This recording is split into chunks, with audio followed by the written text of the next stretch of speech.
Bismillahirrahmanirrahim. Alhamdulillahirabbil alamin wassalatu wassalamu ala Rasulillah wa ala alihi wa sahbihi wa man walah. Wala haula wala quwata illa billah. Rabbi shrah li sadri wa yassir li amri wahlul 'uqdatam min lisani yafqahu qawli. Subhanaka la ilma lana illa ma 'allamtana innaka antal alimul hakim. Allahumma anfa'na bima 'allamtana wa 'allimna ma yanfa'una wa zidna ilman yanfa'una fid dunya wal akhirah. Allahumma inna na'udzu bika min ilmin la yanfa' wa min nafsin la tashba' wa min qalbin la yakhsha' wa min da'watin la yustajabu laha. Amma ba'd. Assalamualaikum warahmatullahi wabarakatuh.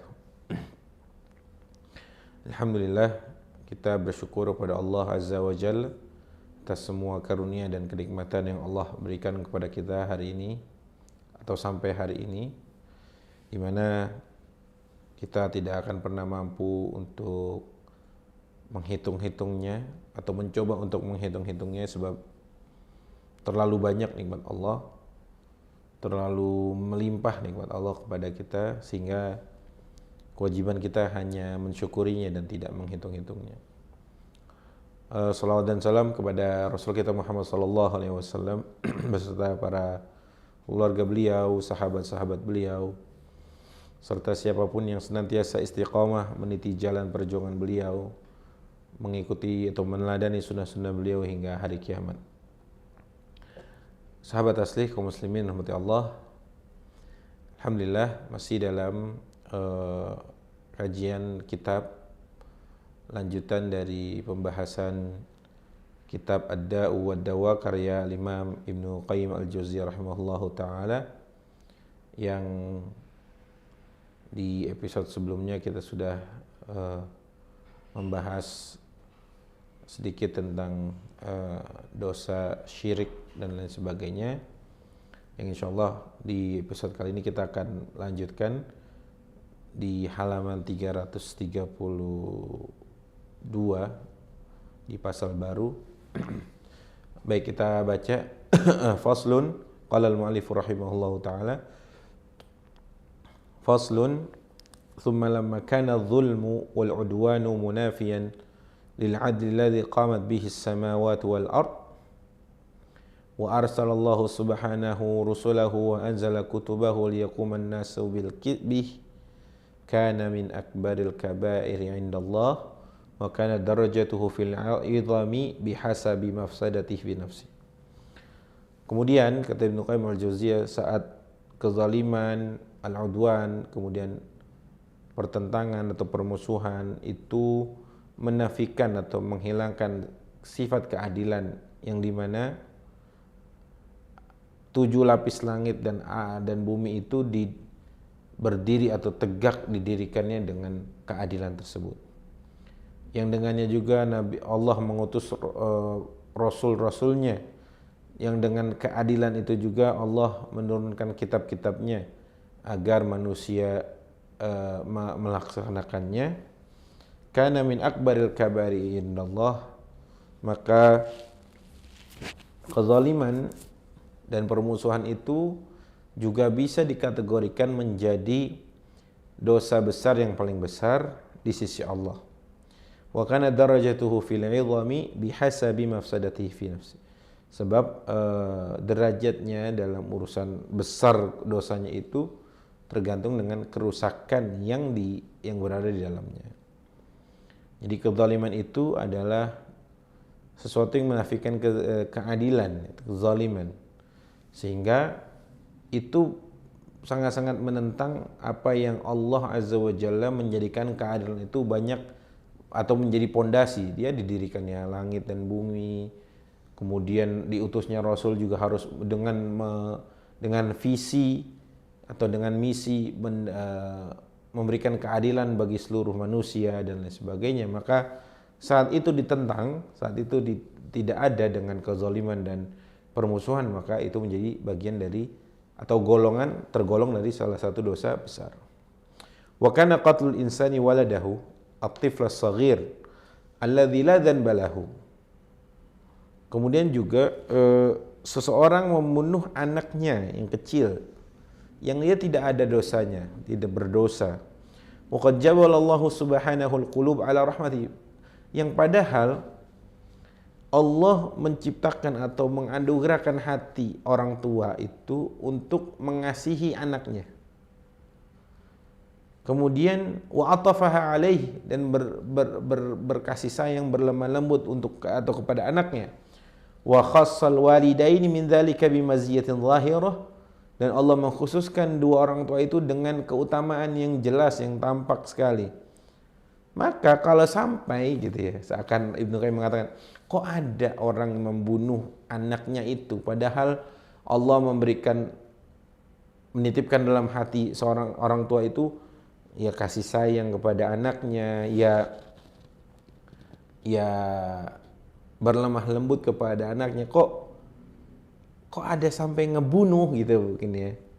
Faqatalahu khasyata an yusyarikahu fi mat'amihi wa mashrabihi wa malihi, karena lantaran takut makan, minum atau ngikut gitulah ya, ngikut nanti katanya berkurang rezekinya itu.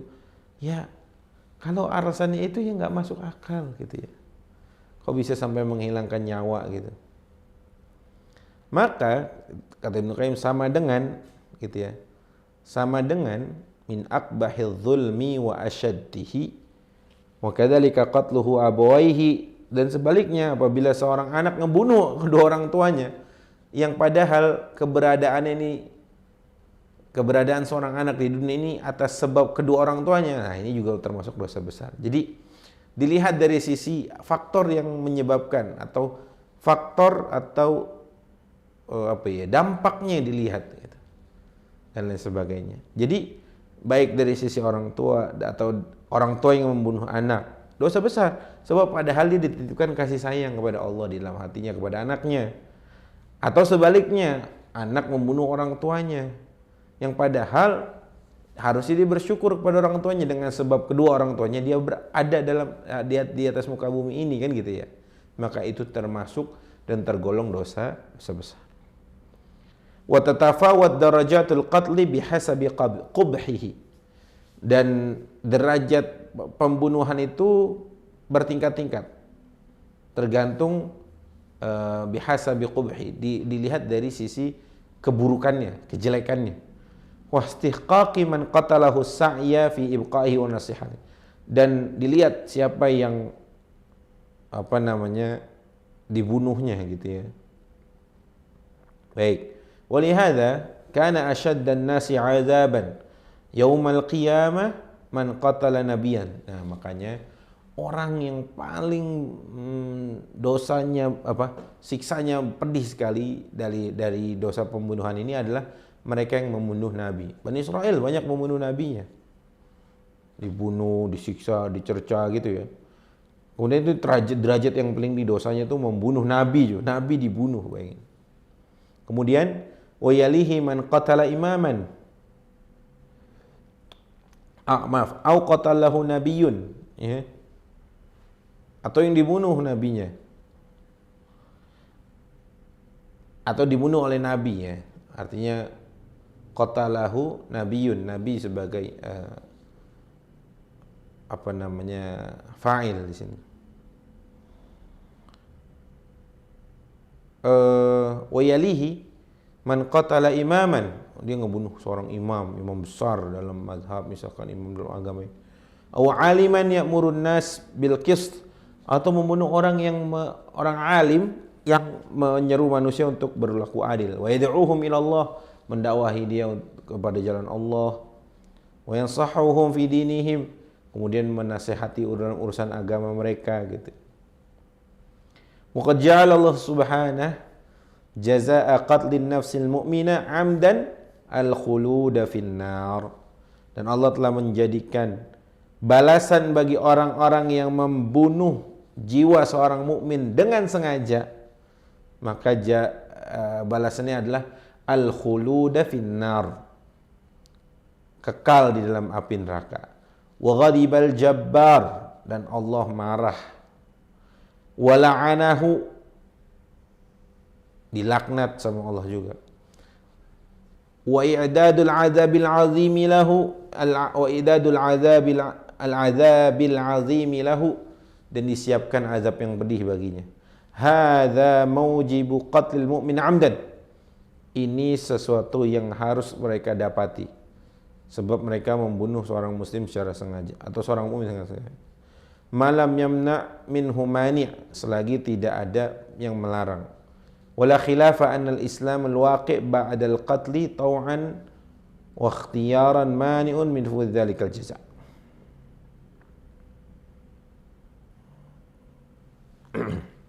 Baik.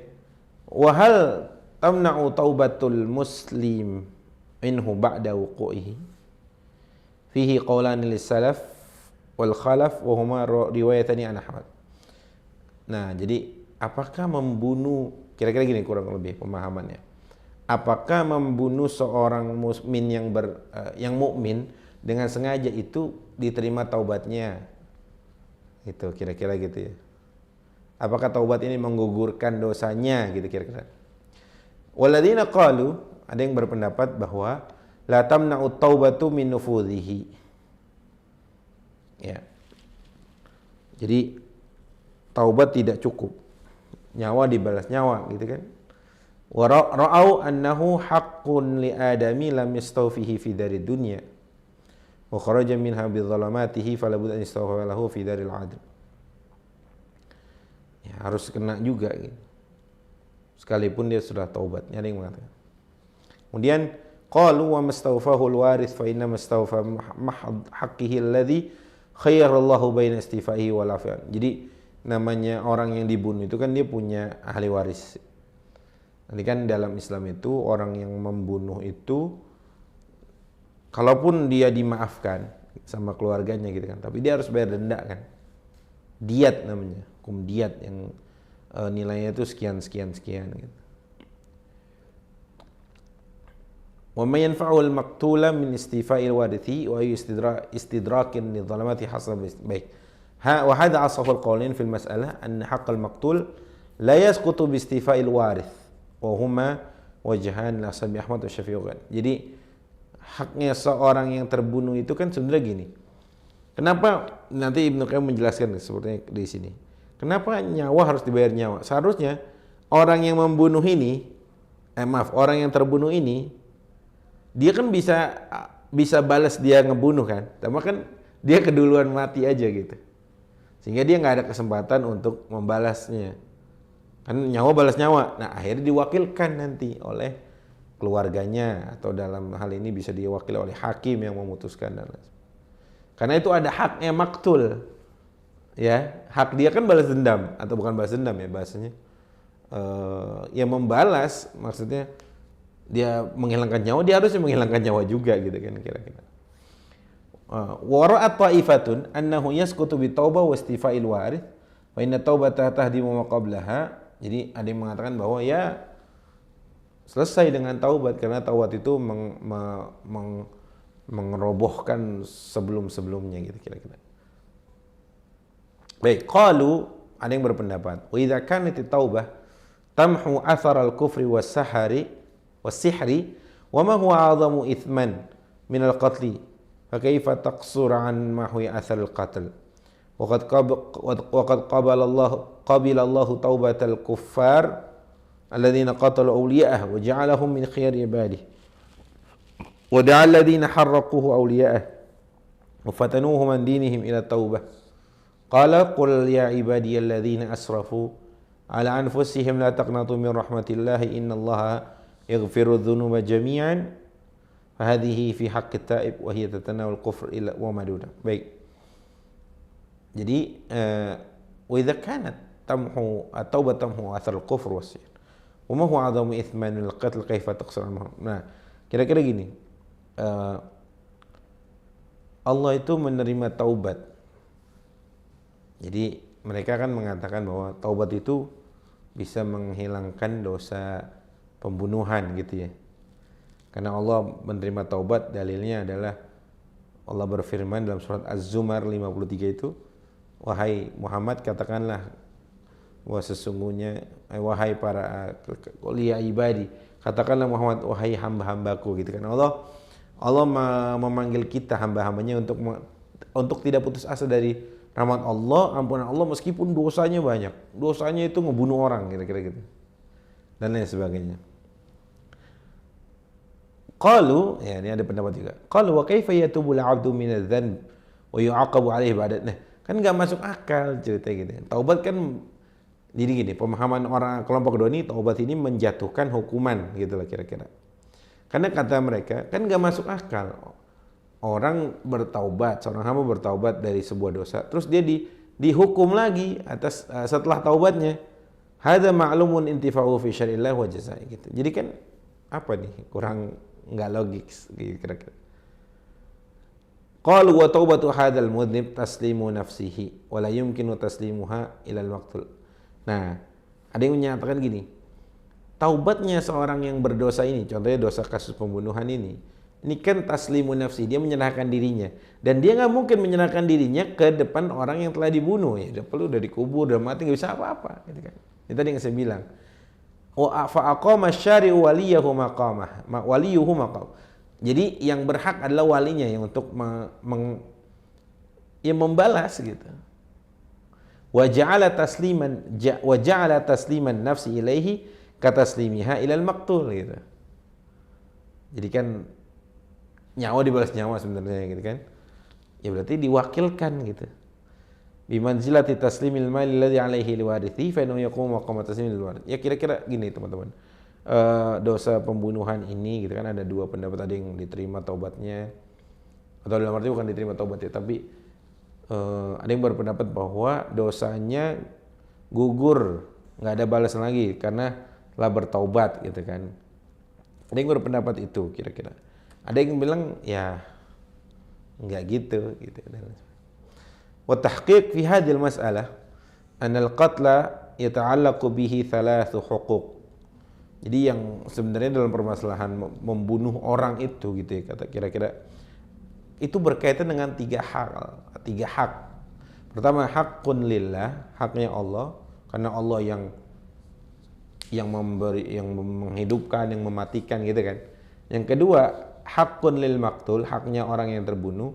Yang ketiga, wa haqqun lil wali, haknya walinya. Fa idza sallama al qatil nafsahu taw'an wa ikhtiyaran ila al wali nadaman ala ma fa'al wa khaufan min Allah wa taubatan nasuhan saqata haqqullahi bitawbah. Nah, ini bagus penjelasannya. Apabila seorang yang membunuh seorang muslim dengan sengaja, terus dia datang menyerahkan dirinya ke keluarganya gitu, dengan menyesali perbuatannya, kemudian karena takut kepada Allah dan taubat yang nasuha, gitu ya kira-kira, saqata haqqullahi bitaubah wa haqqul wali bil istifa aw sulh aw af. Dua, Allah haknya Allah sudah jatuh. Kalau kita benar-benar taubat ya, artinya jatuh itu nggak dihitung lagi. Yang kedua, haknya wali nggak dihitung lagi dengan diberikan diat atau dimaafkan. Wa baqiya haqqul maqtul.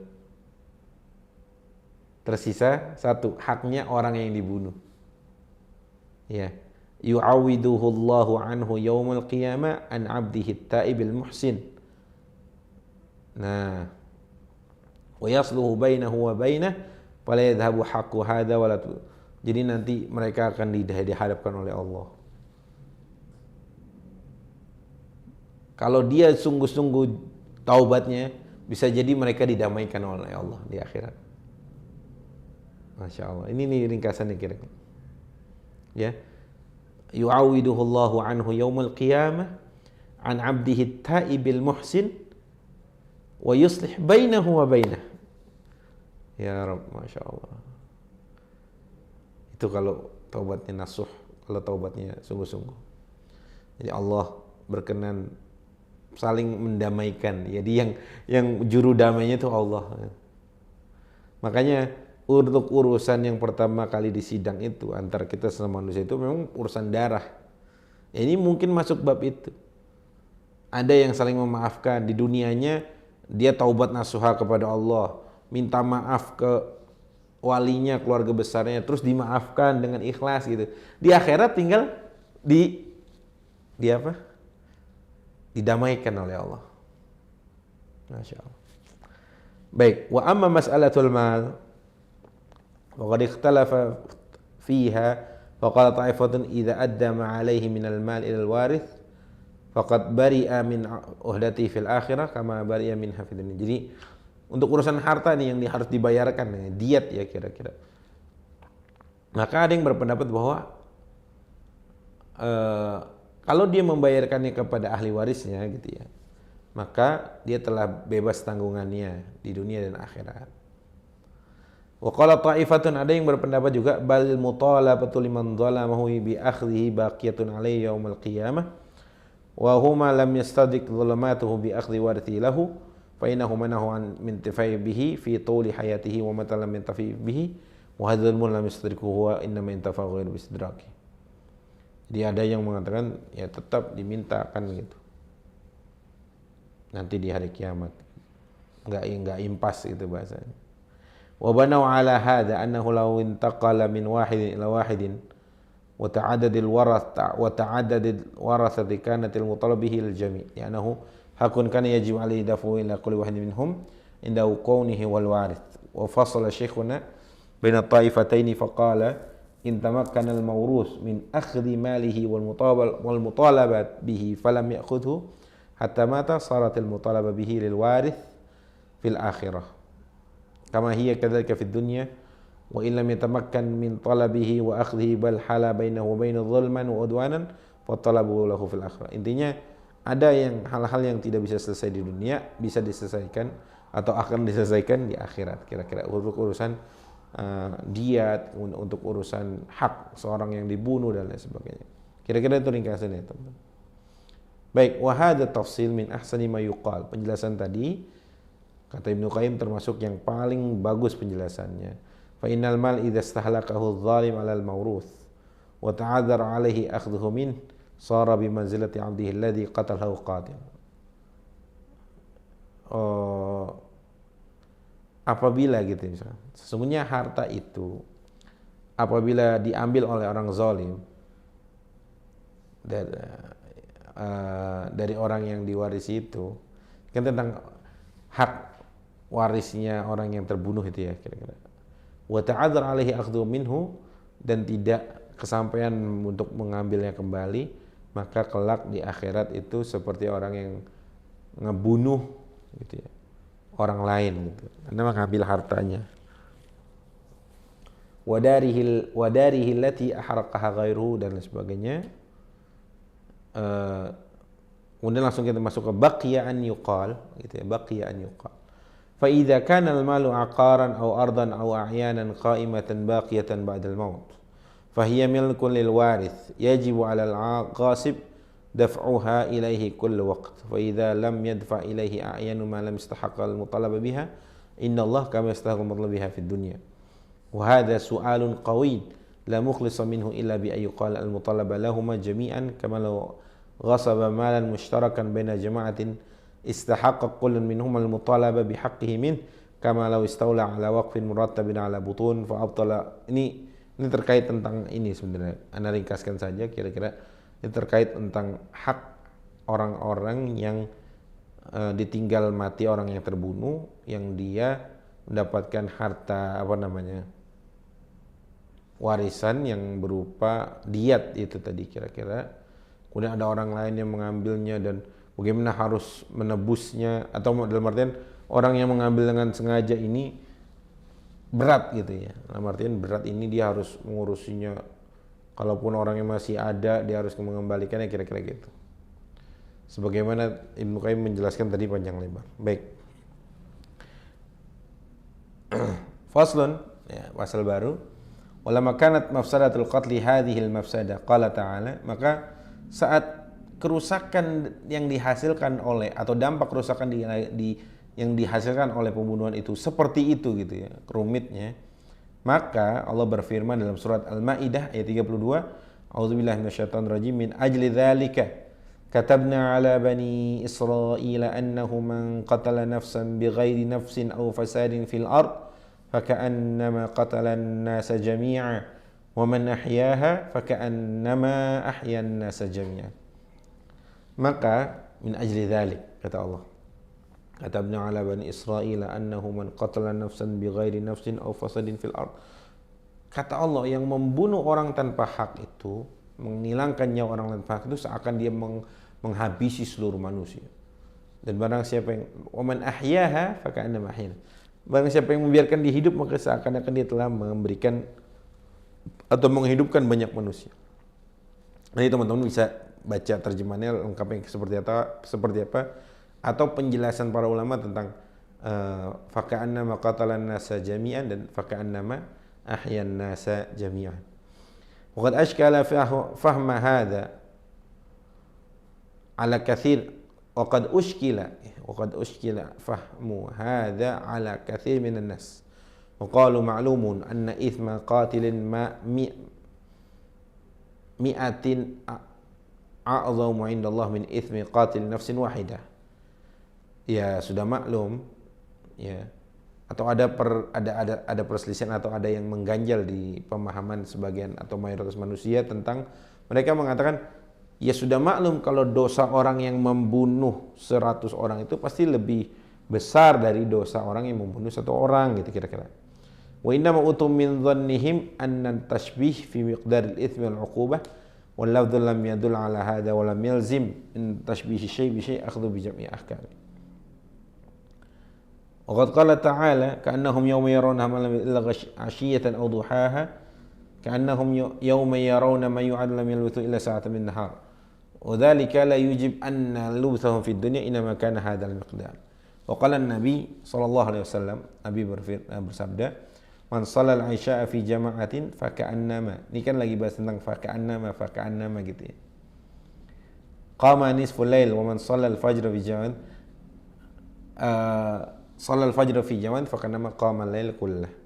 Ini kan Nabi memberikan perumpamaan orang yang salat isya berjamaah di masjid gitu. Seakan dia bangun menghidupkan malam setengah malam. Kalau dia subuhnya di masjid lagi, seakan dia menghidupkan seluruh malam. Wa asraha min hadha qawluhu man shama ramadhana wa atba'a sittan min syawal faka'annama lagi.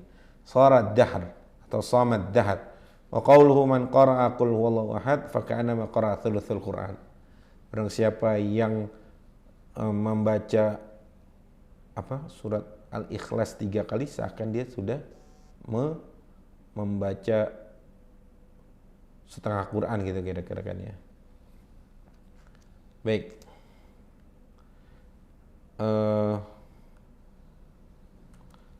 Wa ma'lumun anna thawaba fa'ili hadhil asya' lam yablugh thawaba musyabbah bihi. Jadi bedakan antara kan pembahasannya tadi orang yang membunuh 100 itu dengan orang yang satu itu kan harusnya sama aja gitu kan. Atau maksudnya lebih dosanya lebih besar yang bunuh 100 gitu. Kemudian Ibnu Qayyim menyebutkan beberapa yang contoh semisal yang pakai faka'annama sebagaimana ayat di atas faka'annama qatalan nasa jami'an atau faka'annama ahyan nasa jami'an. Ada beberapa hal yang pakai faka'annama. Tadi beberapa ayat juga ada satu hadis juga, ada beberapa hadis. Maka seakan-akan itu kan beda sama orang yang benar-benar ngelakuin gitu. Contoh nih ya, orang yang sholat isya, tadi kan Ibnu Qayyim menyinggung, orang yang sholat isya di masjid berjamaah, seakan-akan dia menghidupkan semalam suntuk. Dan subuhnya berjamaah, seakan-akan dia menghidupkan semalam. Kan beda kalau yang melakukannya itu benar cuma isya sama subuh doang, sama yang memang dari awal malam sampai akhir malam dia hidup, kan beda. Fayakunu qadruhuma sawa. Ya. Walau kana qadru thawab sawa'an lam yakun al-musalli isya wal fajr jama'atan manfa'atun fi qiyamil lail ghaira ta'abi wan nasab. Ya kalau sama-sama aja ya. Berarti orang yang semalam suntuk bangun itu nggak dihitung dong capeknya gitu kira-kira ya. Sama orang yang salat isya aja gitu. Dan lain sebagainya, kira-kira kita cukupkan dulu di sini. Nanti insya Allah kita lanjutkan pembahasannya masih tentang kitab Ad-Dawa tentang dosa-dosa besar yang ini semakin beliau rahimahullah ini semakin merinci, semakin dengan keluasan ilmu beliau, masya Allah. Baik sahabat asli, mungkin kita cukupkan di sini dan insya Allah Kita lanjutkan di pertemuan selanjutnya insyaallah taala, dan aku qouli hadza wa astaghfirullahi wa lakum. Assalamualaikum warahmatullahi wabarakatuh.